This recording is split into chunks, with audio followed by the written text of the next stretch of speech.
Hello and welcome back to coverage of the World Magic Cup. I'm Marshall Sutcliffe in the booth with Simon Gertzen, and we are ready for the finals. Down in the feature match area, we have the team from Israel on the left-hand side of your screen facing off against the team from France. And this is a big one. This is the last World Magic Cup. So Israel, if they're going to pick this thing up, this is the last chance that they have to do so. And they're led, of course, by their captain, Shahar Shenhar. And we're going to start off with that match. He's playing against Arnaud Hochmiller, who's brought a really interesting and innovative and just kind of plain old good version of Jeskai control that we haven't seen a whole lot of before.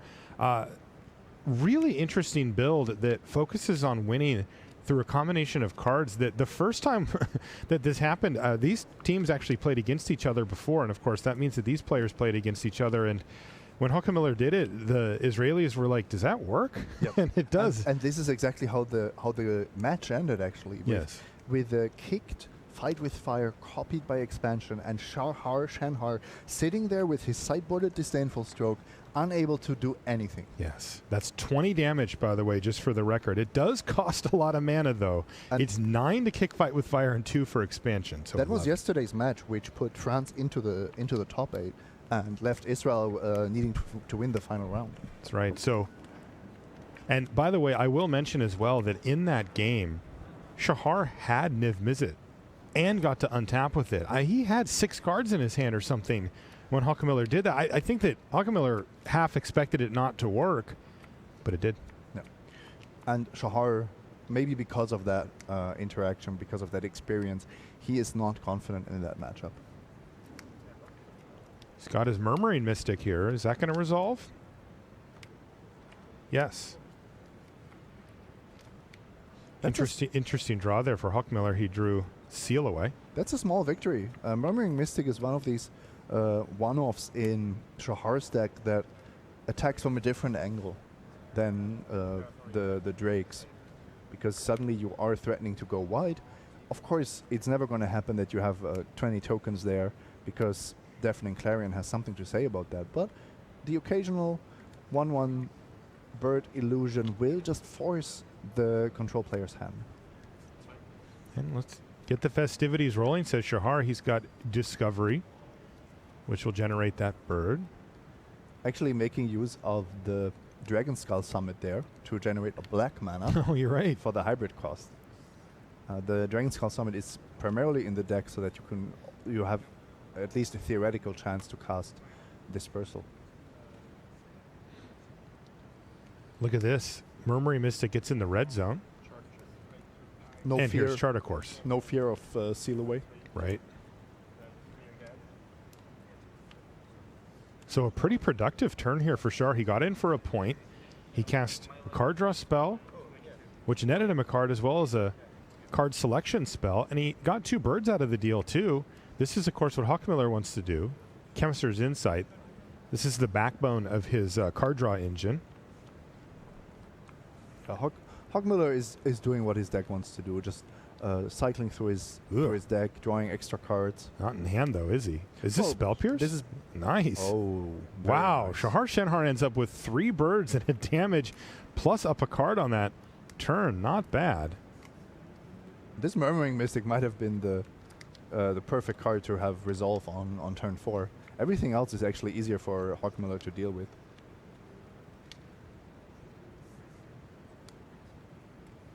And here comes the birds. Down to 19, though. This is not a super reliable clock. One of the cards that Hochmiller is using is Revitalize as well, which can wipe out attack steps if they're coming in 3s or 4s. Okay, here's Search for Iskanta, another silver bullety type card here from Shenhar. What does he have in a main deck for those? So Shahar is playing 2 Search for Iskanta in the main deck. Okay. And apart from Ixalan's Binding, I don't think that there are any answers in... Well, okay, you can -3 or Teferi, but there aren't really answers against Iskanta in Hochmiller's deck. And Ixalan's Binding is such a premium card, you're kind of sad that you only have one of them for game 1. So Does he have to use it here?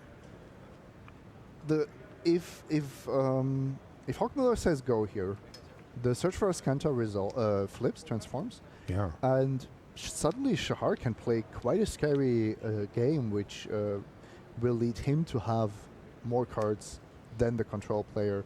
It will also mean that Niv Mizzet is that much scarier because it also boosts Shahar's mana. He passed the turn back here, Simon. Yeah, it's difficult for the control player, and Hawkmiller has been playing this deck brilliantly.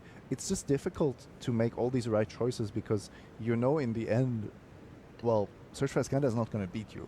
The other cards are what will kill you. And I think the way Hawkmiller interprets this matchup is actually, I will deal with all of your threats, and then ultimately it's not about card advantage. Okay. It's about the total number of cards that have the potential to kill me, and that's 4 Crackling Drake, 3 Enigma Drake, 2 Niv Mizzet. The Murmuring Mystic is already gone.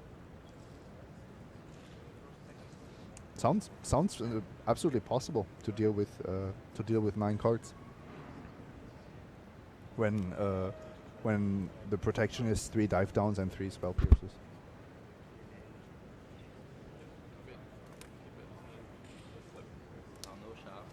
So Shahar's going to keep that card on top of the library there with Search, but go ahead and transform it.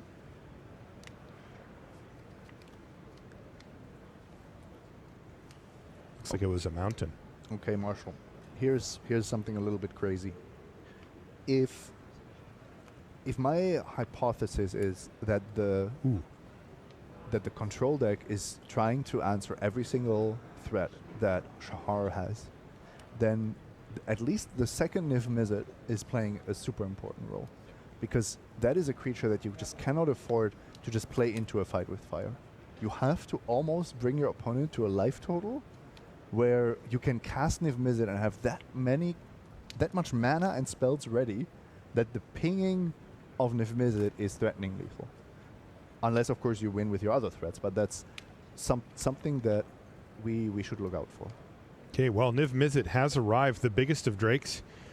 In fact, a dragon, Niv Mizzet Perun, on the battlefield and demanding an answer. And if this is my hand with a shock, I might just fire it off here. Just say, I'm trading this for a new card, and I'm not expecting my shocks to do much more. Of course, there might be a Planeswalker coming down that is much a better target, but you want to have as many threats as possible.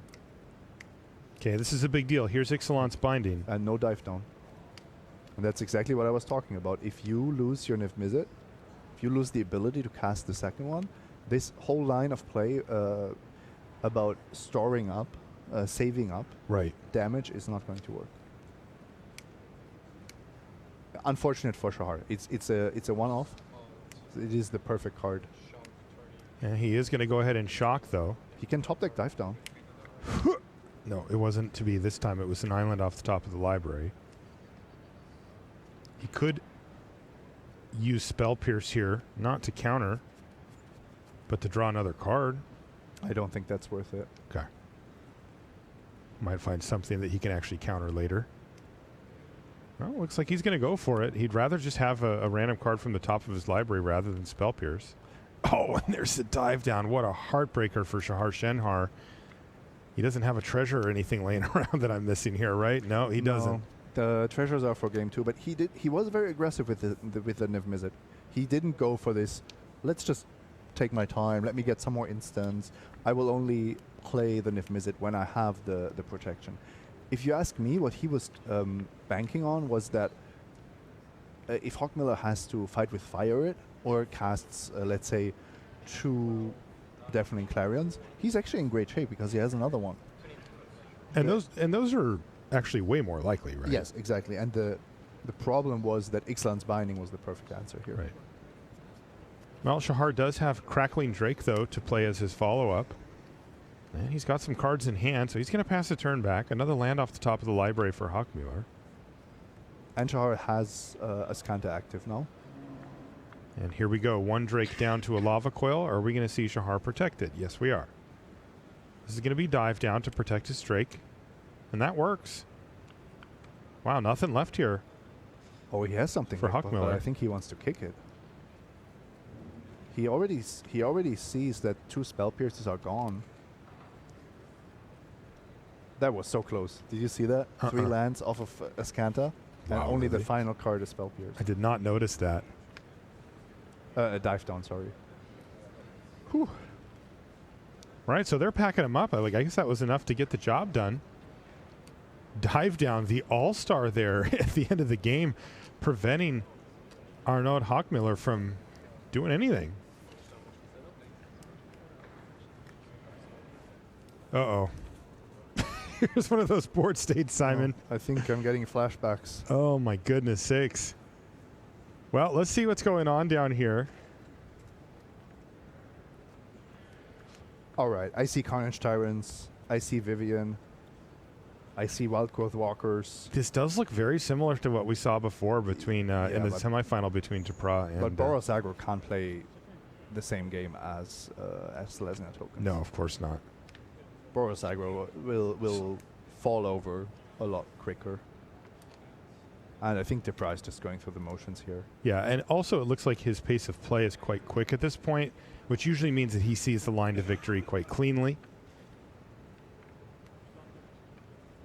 And it involves attacking with Carnage Tyrant. What is that with 8? That's a Wild Growth Walker with 8 +1/+1 counters on it, and another one with 6? A small one that only has 7 power. What in the world? And Zuckerman is, well, doing his best, but look at this spot.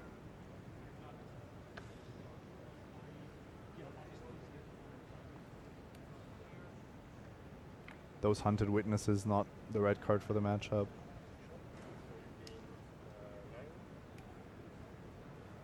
Okay. Is the Carnage Tank being blocked by four tokens? It's unclear. He went to blocks, then he made a token and blocked with that too. It's a little bit sloppy. Loose, what you want to do is you want to block with all of your 2/2 tokens, because it's effectively 2 free life. Right. Anything extra. Exactly. And there's another Carnage Tyrant to replace. Vivian Reed's on 5 loyalty. And that's going to do it right there. Jean-Emmanuel Duprat picks up his game for Team France. Shahar Shenhar has won his for Israel, so they've split the first 2, as is custom here in the finals of the World Magic Cup.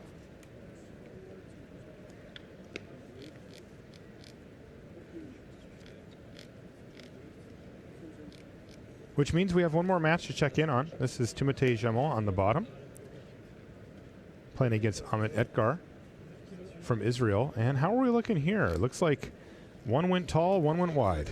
And this means the life totals are absolutely critical. 7 attackers for Selesnya tokens. 3 of those would get eaten, so you can only get in for 4. That's most likely not enough, because, I mean, getting in for 4 once and then not having an army left is definitely not great. However, if you can pump those tokens with a Trostani, if you can just build up more of a board, if you have another March of the Multitudes, suddenly you are attacking for lethal. Okay, there's Amara. Well, looks like plan B, as you mentioned there, just building up a board. Well, Flower Flourish is another way of getting there. If you top deck your 6th land, you can just give all of these +2/+2, and that's also going to be lethal. Okay. If Edgar doesn't have finality in hand, the French side is heavily favored here.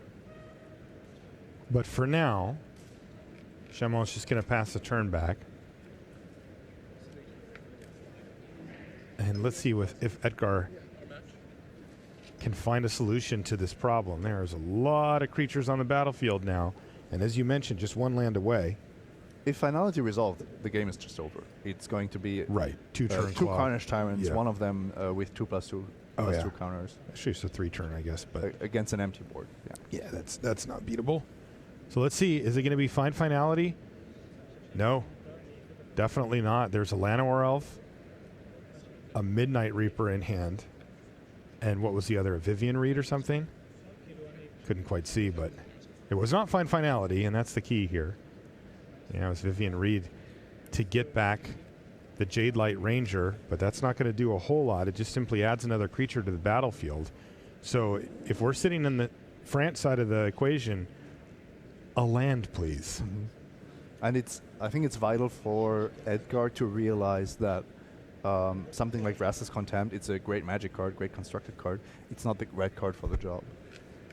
Yeah, when your opponent has 3, 6, 9, 10 creatures, that's probably not the best. Free land, and that means one step closer towards finality. Yeah, there's also this, but here we go. Is there a land on top of the library for Team France? That would give them 2 Game 1 wins and put them in the driver's seat to win this thing. Keep in mind that this is not a very land-heavy deck.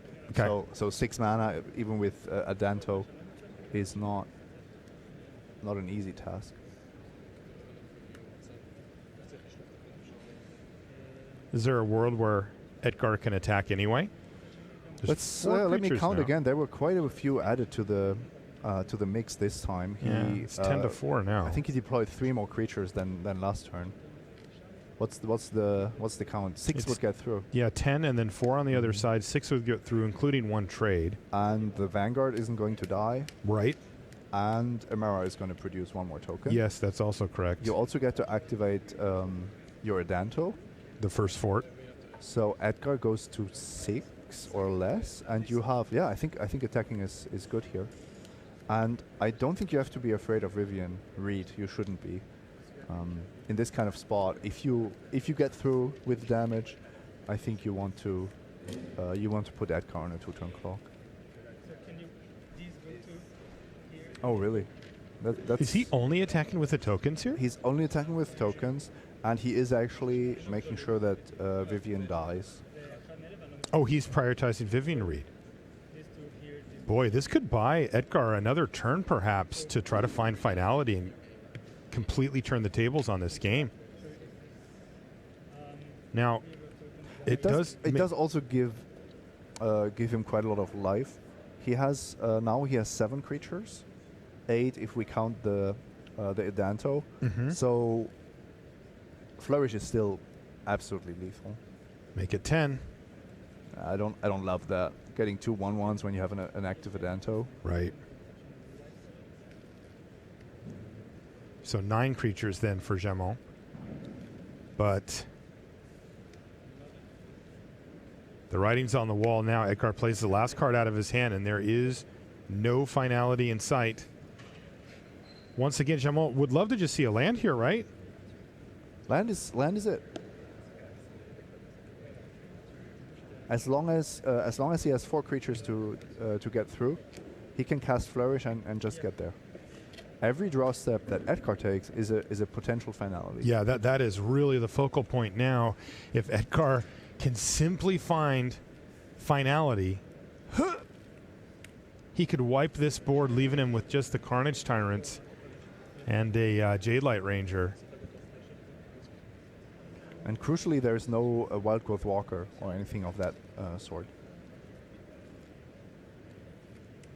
This is just desperately searching for... Right. Just trying to clear off as much of the top of the library as possible. Just got to bin everything that's not finality, right? If it's not a split card, I would not keep it on top of my library. Yeah, and a quick count from Edgar says, yeah, it's probably not the best situation to be in. Even a 2-for-1 like that. And there's Wild Growth Walker, which is tempting because of the life gain potential, but with no more Explore creatures, Edgar just simply can't take a turn next turn to say make a 1/3 go. There's the land off the top of the library, and that is Flourish for the winning here for Timothée Jamon, and that is France going up 2-1 overall. It was only Shahar Shenhar from Israel who could win his first game.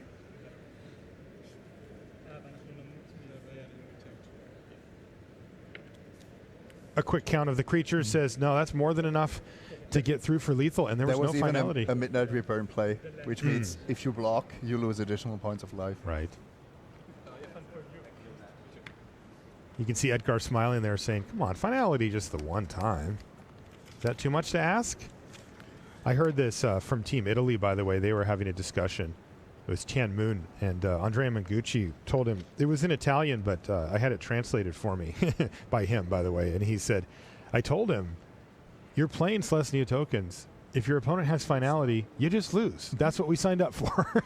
And that's actually a lot of wisdom in a very simple statement, because it means that playing scared gives you the less chances than not, which is a difficult thing to do, because you don't want to look stupid on camera and just lose all your board and feel very frustrated and powerless. All right, back to the middle table. Shahar Shenhar versus Arnaud Hochmiller, and a pair of lands for both.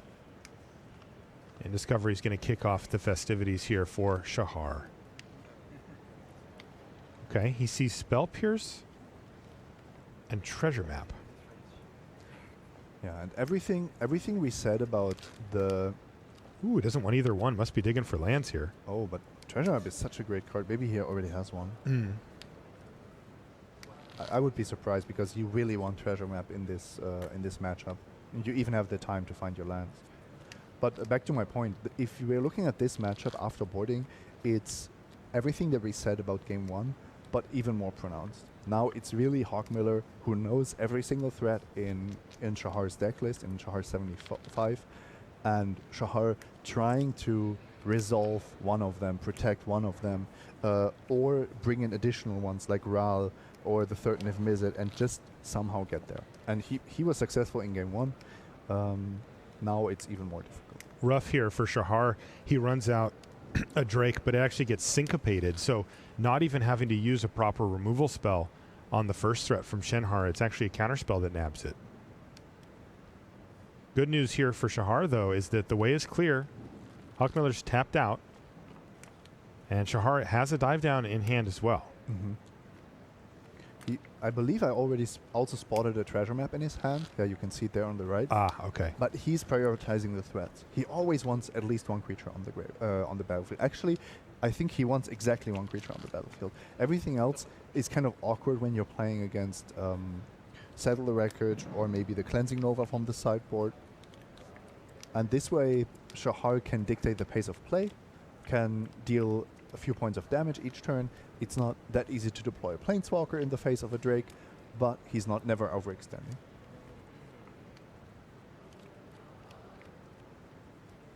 I had a feeling that Shahar was overstating how bad his matchup was a little bit.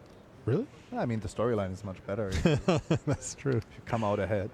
No, but Shahar has been carrying his team and also especially his matches very, very well, very, very heavily.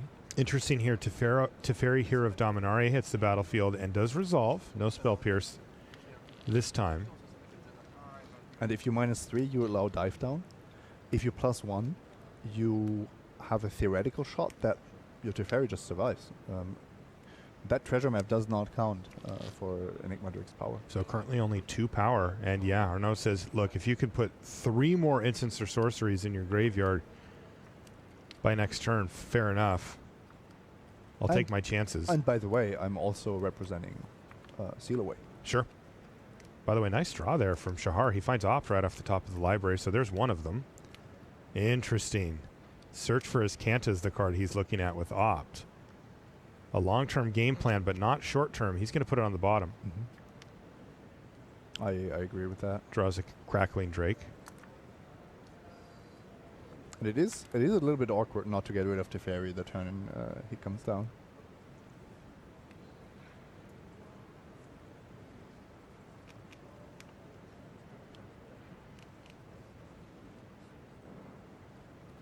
Shahar mapping out his game plan. Things get kind of interesting. Looks like he's going to tap 2 mana. What is it, Chart a Course? Yeah, that's exactly what it is. Mm-hmm. For the potential to kill Teferi here. For the That's potential to have 5 instants and sorceries in your graveyard. Actually, not even potential. You can guarantee it. It looks like Hochmiller's actually considering expansioning it. He says, I'd like to chart a course as well, if you don't mind. Okay, I think you're happy about that. I think you're thrilled with it. That means no Seal Away, which was very scary. Yeah. And also, I'm scared of expansion. Just later in the default, game. you know? Yeah.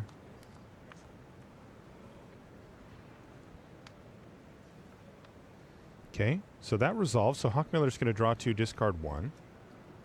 The main reason I don't like it is because of the amount of information that you give.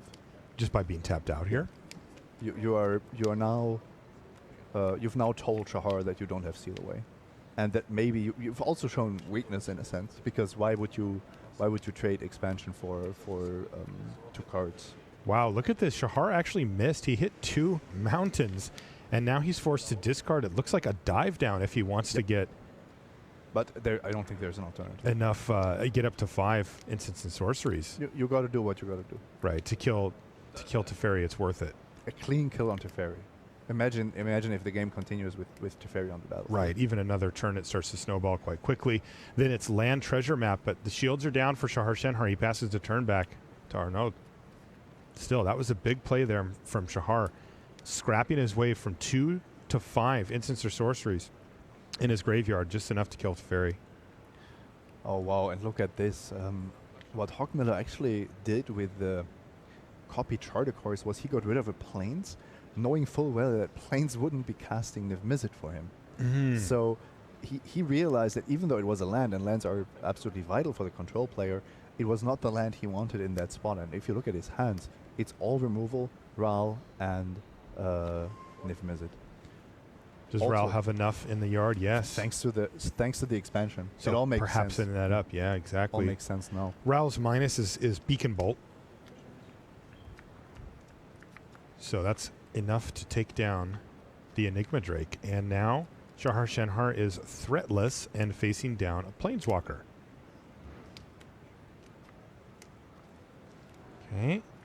He's going to kick things off with Crackling Drake, but it is starting to look like Hawkmiller gets to untap with Ral, and boy, not quite as potent as Teferi, but draws cards all the same, and even better at that. Very scary card to play against when you're the Izzet Drake deck, as it's also a really nice solution, a really clean solution to Niv Mizzet. One of the few. I like how Shahar played this. However, delaying the treasure map has a really high cost, because it really gets going when you scry for the 3rd time. That is now much later than if you play a treasure map on turn 2 or 3. Yeah, the turn 6 treasure map. There's that Ixalan's Binding now from Arnaud. Oh, and Shahar is holding a Crackling Drake. Oh, wow.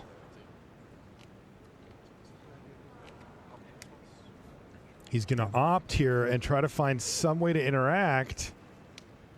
And Dive down? That's not a dive down, but it's a decent card. It's Discovery Dispersal.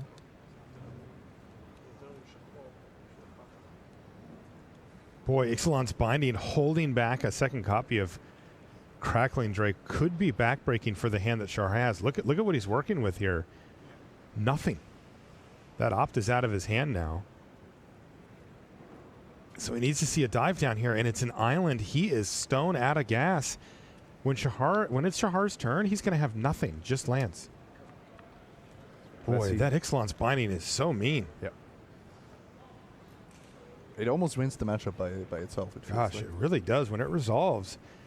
Especially in a backbreaking spot like this where Shahar just happened to have another copy of Crackling Drake in hand. Well, and this is not Ixalan's Binding out of some aggro deck, but it's Ixalan Binding out of a pure control deck, so you can make sure it resolves or your other key cards resolve. So almost impossible. This is the difficulty of the matchup that Shahar was mentioning. Beacon Bolt was the draw, not what Shahar Shenhar wants to see at this point. He treasure mapped on end step and on upkeep, just desperate to find something. And Beacon Bolt wasn't it. He has to pass the turn back. Beacon Bolt is a disaster. It's a disaster. And here's Ral once again ticking upwards. This is the second time in a row here for Hawkmiller, and his advantage is growing very quickly at this point. Invoke the Divine on your treasure map. Adding insult to injury. Wow, he does have that, doesn't he? He just found it, yeah. Right before it's about to turn into Treasure Cove as well. And perhaps fuel Shahar Shenhar in the late game. Now that avenue will be locked out. And Shahar is on nothing. Ooh, he's passing the turn back. Doesn't care. It's just 3 more cards. Just casually let your opponent. Oh, okay. He's going to do it in response here. Okay. So that's another scry for. Right. Why let him have a scry?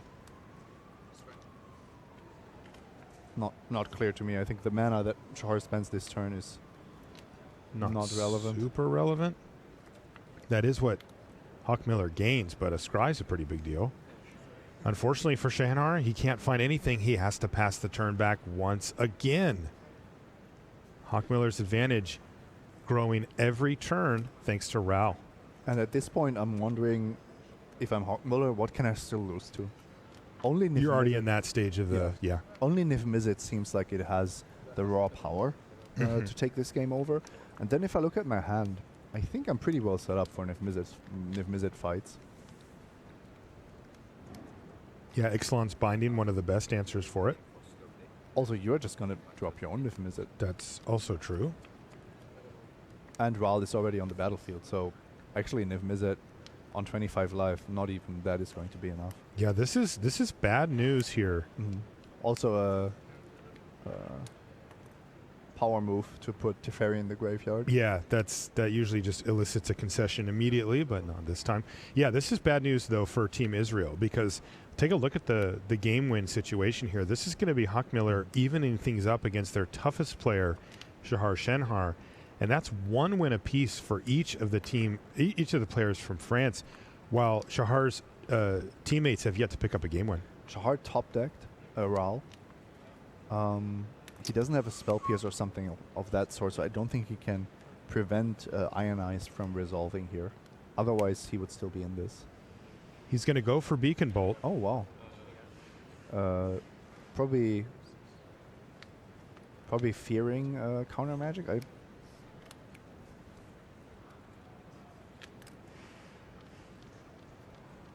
To me, it seemed like Ral would have been the cleaner way to go about that. Beacon Bolt either way, I suppose. I think he specifically wanted to draw the counter and to tap Hawkmiller out, knowing that Ral can come down afterwards. The problem is this exchange, if Hawkmiller has the counter, is just 2 more cards for the Jeskai control player. Right, and of course this is the problem with Niv Mizzet when you're in these Jeskai mirrors. It's very difficult to get a clean kill. And Shahar gets about as close as you can get by playing Ral Izzet Viceroy and minusing to kill Niv Mizzet. So Shahar's not done yet. He's still fighting the fight, but the advantage from Ral has really cascaded at this point for Onod Hawkmiller.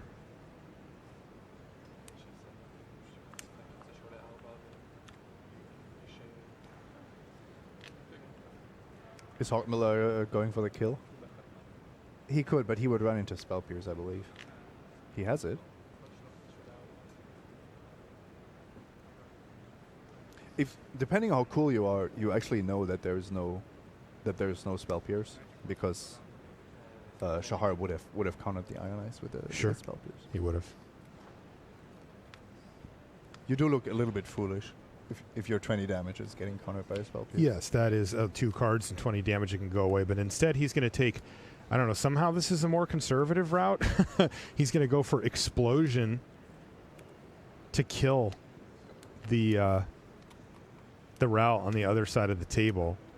And again, we're basically just going through the motions here. If you're watching from home, there's still a lot of things happening, but Shahar Shenhar's chance of winning this game is woefully low at this point.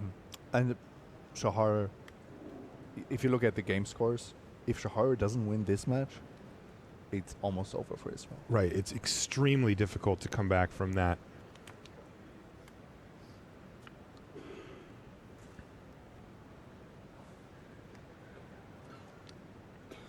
Been really impressed by Arnaud all weekend. I've stood behind him a couple of times down in the feature match area, and boy, this deck has been sweet. Same here. I believe he really understands this particular style of Jeskai deck very well. Knows when to move in. So, I mean, in this particular case, the game is just over. So he can take his sweet time. But in other matchups, it's actually absolutely crucial to have the ability to win with those burn spells. And look at this, Simon. Now we see Rao being ultimated. We have an emblem on the battlefield. Whenever you cast Innocent or Sorcery, check that out. You get 2 cards and 4 damage anywhere you want. And that's one way to make short work of a player who's sitting at 16 life. Yep. Once again, burn effectively winning the game here. That's right. And you're going to see the game end this very turn. It's just going to take 4 spells. Any of them are good enough to get the job done as Shahar falls from 16 to 12 to 8 to 4 to dead. 2 Ionize actually do it. If you... Oh, the most efficient way. Good find there, Simon. Well, they have to resolve. I expect it of you. Also, it's just fun to win with by ionizing Nif Mizzet. So that is some flashy way to win. Some style points. That's right. Counter your uncounterable spell. That doesn't work, but the rest of it does. And there's another Ionize for Arnaud Hochmuller. He really does have a flair for winning the game from different ways, and this time the double Ionize on the uncounterable Niv Mizzet gets the job done. Oh, and look at this. Right as we go to the big screen here, Jean-Emmanuel Depras has won his match 2-0, and things are looking dire from the team from Israel and very good for the team from France. Yep. Golgari against red white aggro. That's the reason why the white aggro decks have been declining.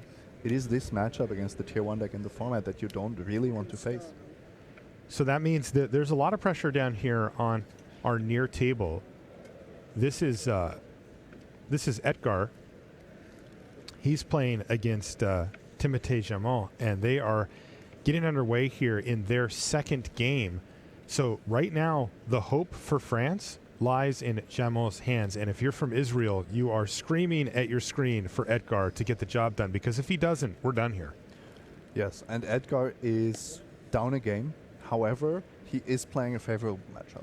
It's not as one-sided as Golgari against Boros Aggro, what we saw on table 1, but still I think that Golgari mid-range should win the large majority of matches against Celestial tokens.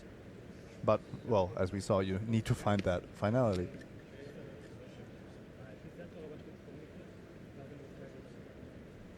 The finality was elusive in game number 1.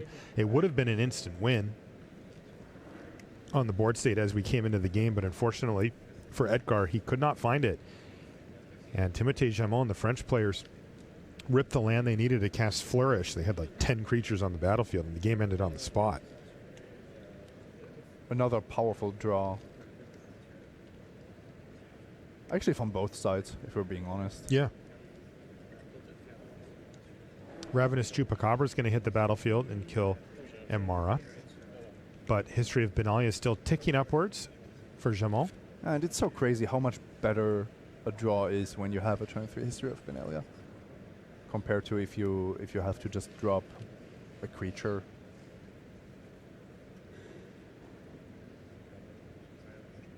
Jamon looking pretty good here. He has to put the pressure on now, because hey, there's a way to do it. He hasn't really dealt a lot of damage. Next turn the history is going to go off, and when I look at a hand of 3 lands, Venerated Lockstar and March of the Multitudes, I want to craft a game plan that puts on as much pressure as possible as soon as possible. Otherwise, the more powerful cards of the Golgari midrange decks are just going to take over, and even though Finality is not in Edgar's hand, all of these other cards are very potent as well. Right, triple removal spell following up a Ravenous Chupacabra. So Edgar can actually kind of go toe-to-toe with a draw like this, where it's not producing a super wide board, although decent. March of the Multitudes, of course, can change that, but it doesn't work well with the Venerated Loxodon. You kind of have to choose one or the other since they both have Convoke. And there is this little awkward thing that if you have 5 mana and History of Benalia is about to go off, that's not the turn where you want to cast Rivian Reed. Also, minus string on a history that's already on 2 counters is definitely not a great play. So that means Edgar is either casting a Planeswalker in suboptimal circumstances or not using his mana most efficiently. Right, and thankfully for him, he's got Shahar Shenhar sitting in the seat to his left with the ability to say, hey, I'm going to help you out with this. Let's work our way through this problem and see where we want to be.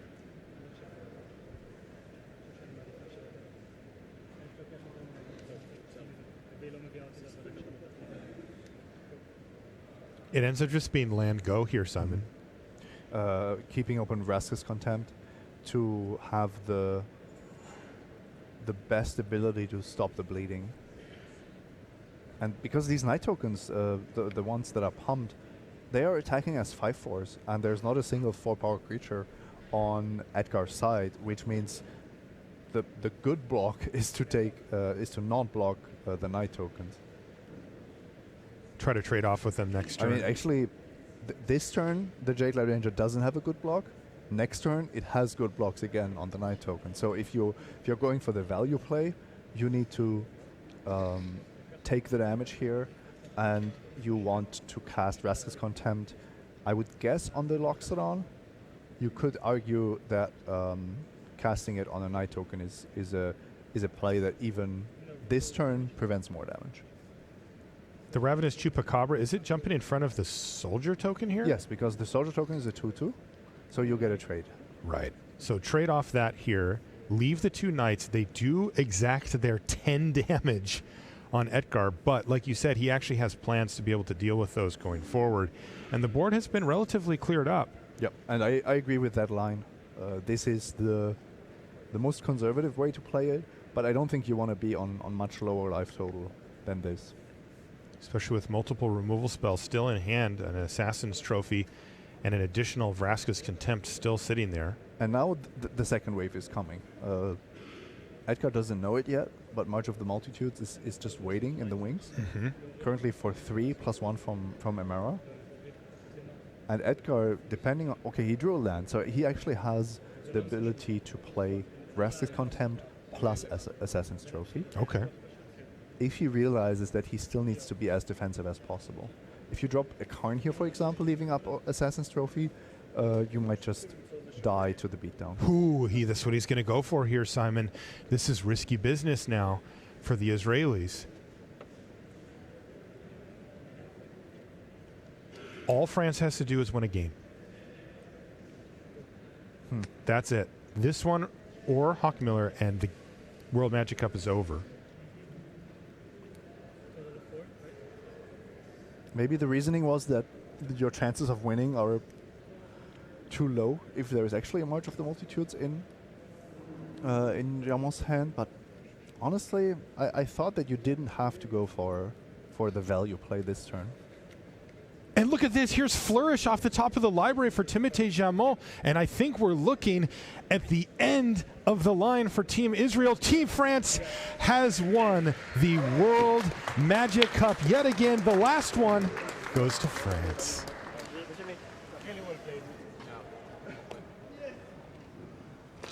What a great run from the team for France. They have proven themselves on the world stage time and time again, and they do so in one last flurry here at the World Magic Cup in Barcelona.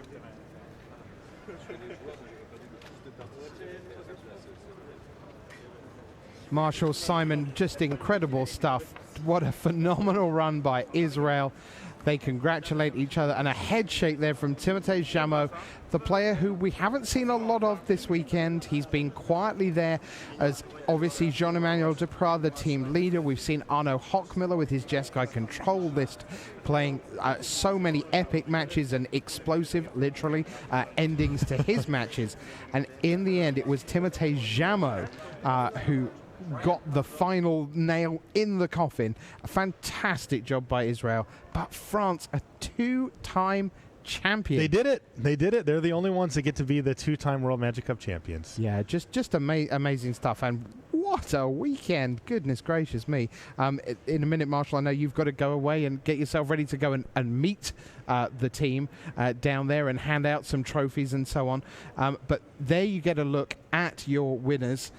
France there, and we're going to get a word with them as soon as we possibly can. We'll find out what's there down on the floor. Now, Simon, we sort of lost in the narrative slightly over the last 3 days, is that although the word standard appears in the constructed format. It isn't quite standard. We have seen way more Golgari mid-range than we ever would at any given F&M, for example. Yes. Fair?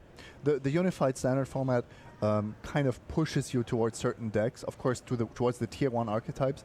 And as we discussed, I believe it was on Friday, there's just not a great alternative to playing Overgrown Tombs and playing Golgari midrange. And what I like is, I like to see that the team that put the most thought into how to beat Golgari midrange with this particular Jeskai control version, and to put it in the center seed, to beat all those captains playing Golgari midrange. I thought that was a really nice touch. That's the thing that actually stands out to me, by the way. I think that's what earned Francis victory more than anything, at least from a deck building standpoint, is this Jeskai deck. The question I have is this unique to Unified Standard, or are we going to start seeing people play around with this combo finish outside of it? I think it's absolutely viable for individual standard as well. I mean, you've all seen this deck in action, right? It beats. I have. I'm in. It beats Golgari midrange, and it looks like it beats Izzet Drakes most of the time. Maybe not if you're playing against Shahar Shenhar, but what else? You have the aggro decks. If you're playing against a lot of mono red decks, I think there might be some issues. But everything else looks great. There was a piece we aired earlier in the weekend talking about Sphinx's Revelation as being an unfair card. And I must admit, watching the kill from Hockmiller, that seems it does not extremely come off filthy. as particularly fair. No, it does not. But what is fair is that France, Allez les Bleus, they have won. Here's Brian David Marshall with the winning team. Congratulations to Team France, the first team to repeat as World Magic Cup champions in the 7-year history of this tournament. Congratulations, guys. Arno Hockmiller, please tell me, when you look back at this tournament, and obviously winning is going to be the highlight here, but what's a memory from this tournament that really stands out for you that you're just going to revisit when you look back at this event? I think mostly the preparation. I mean, all the tournament was great, the game were great, but the preparation was nice. We tested like all the three together, but a lot of French people helped. So the week before, the week in Barcelona as well, and even they helped us testing our quarterfinal matchups during the night. So they were very helpful. So I would like to thank Rémi Fortier, Pierre Dejean, Thierry Ramboa, Arnaud Soumet, Florent Toupry, and all the guys that helped us win this tournament. It's quite an all-star team of French players from throughout the game's history. You ready to sign some expansion explosions as you go to Magic tournaments this year? Yeah, why not? That could be nice. All right, let me come on over here and let's talk to Jean-Emmanuel Duprat. Talk to me about what you're going to remember most from this event. And again, players, you're going to see a lot of this guy the coming year. This is a member of the Magic Pro League. You're going to see him all the time. What's something that you're going to be thinking about as you play Magic throughout this year from this event? So since Arno already thanked everyone, I'm going to talk about a selfish moment, which was my last semi-final game against Celestia, the game that lasts forever. I think if I had played this game 3 years ago, maybe even 1 year ago, I probably would have lost it. So yeah, I really look back at this game as a proof of what I can do when I prepare well. And maybe something people can look forward to from you, very long games on stream in the Magic Pro League. I hope so, but not too many in a row. All right, well, congratulations. Let me come over here and talk to Timothy Jameau. Timothy, what's a memory you're going to take away from being the last World Magic Cup champion and repeating for Team France? Well, there are many moments throughout the tournament, but the most impressive ones are always the fight with fire, a cup hit. When your teammates wins like that, it's just so much more impressive than when you attack with a bunch of tokens and they suddenly die. But yeah. Is there anyone in particular you want to thank who is watching at home, or share a message for French Magic players who've been watching this stream? Yeah, so we had a little team of testing for the sealed parts. So with Elliot, Bousseau, and Alexandre Jabert, and Raphael Levy, and some other guys at home. And I want to thank them very much for preparing me for this tournament, and these guys, obviously. All right, and anything in French you'd like to say to the Magic players who are watching you at home? Vive la France. Well, there you have it. Vive la France. Team France, the only repeat champions in World Magic Cup history. Congratulations, guys. It was a true pleasure to watch you play all weekend long.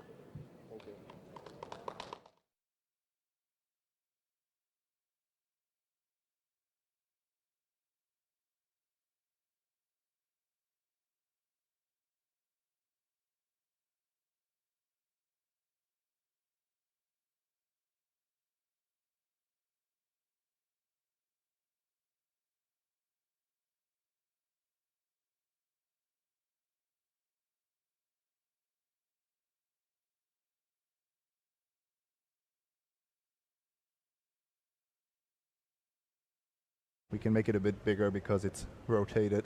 Also, I mean, the expansion part is funnily the flashier part because you get to copy Fight with Fire, but also Explosion. This is not quite Sphinx's Revelation, but it does feel super powerful if you go into the late game with these decks that only play 3 or 4 non-instants. And are you in love with that deck, that Jeskai control deck that I'm going to call the Fight with Fire control You deck? know, Maria, I've been in love with it ever since I saw it at a GP, but there it wasn't crushing everything, so it was like a rogue kind of strategy. Now we know it's the best deck ever, so I can openly...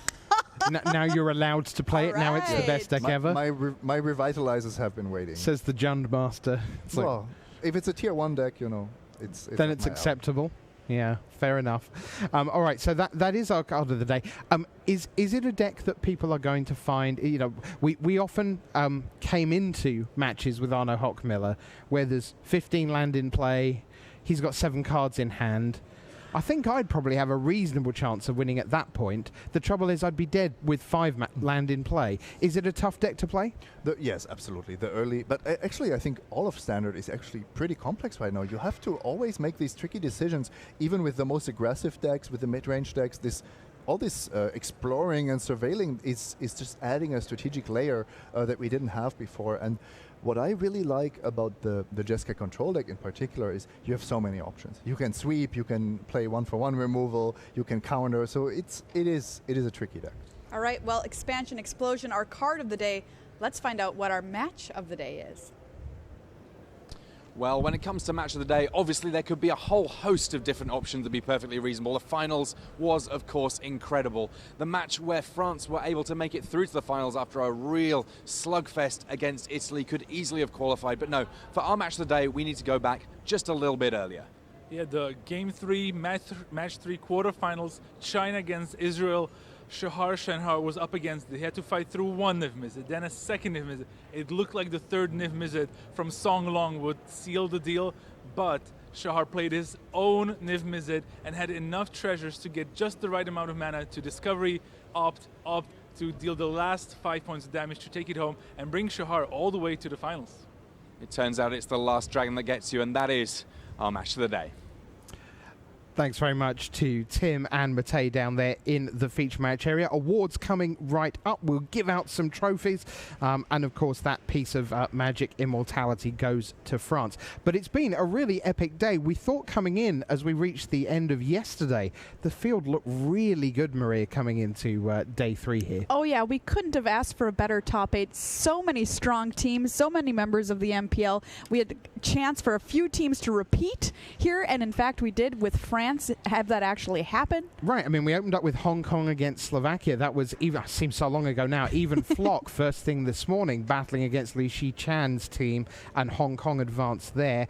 Then the start of Israel's run to the final over China, and obviously, you know, we don't have anyone on the coverage team who is fluent in Chinese. Their English is not great, so we don't often give them as much airtime as their skills deserve. Remember, they're a former team world champion from 2009 in the old world system, so another terrific run by them. Then it was France knocking out Japan. Simon, a word on the Japanese. Were the defending champions. They did tremendously, and it took the eventual winners to finally end their run. Yes, and they knew that their matchups weren't great. I applaud especially Kenyo Kohiro for bringing something completely unique to this tournament. But when you are at a Sunday with full decklist information, you don't have that edge that you have in the Swiss portion. And then, of course, we ended our quarterfinals with Italy against Australia. Again, brilliant job by Australia making it to the top 8. David Mines and Jai Lee and Matthew Garnham on that team. But Italy advanced, and at that point the dream was still alive for Andrea Mengucci. But Israel advanced to the final, France advanced to the final, and then we had champions, Maria. All right, well, it's time to give out some hardware. Let's see the award ceremony.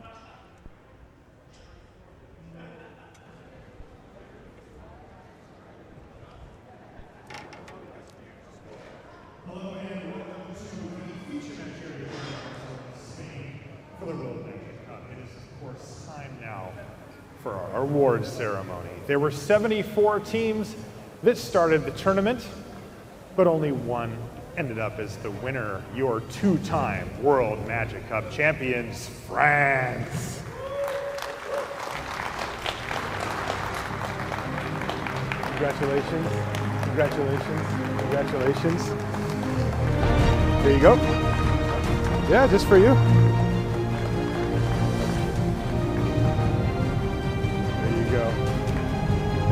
Ladies and gentlemen, your World Magic Cup champions for 2018, France.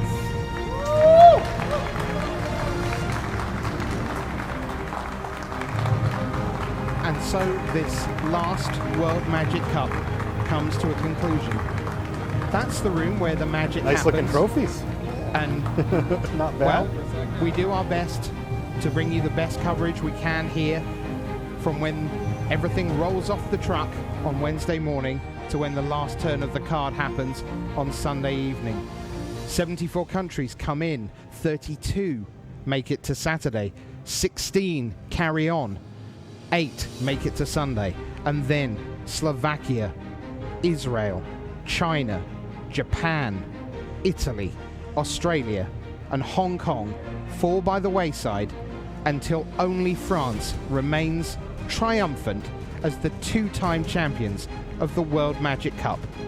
Wherever Magic takes you and us on the incredible journey around the world, we thank everyone who took part this weekend in front and behind the camera, and we thank you for being a part of Magic's ongoing journey. Until we meet again, I'm your host, Rich Hagan, saying bye.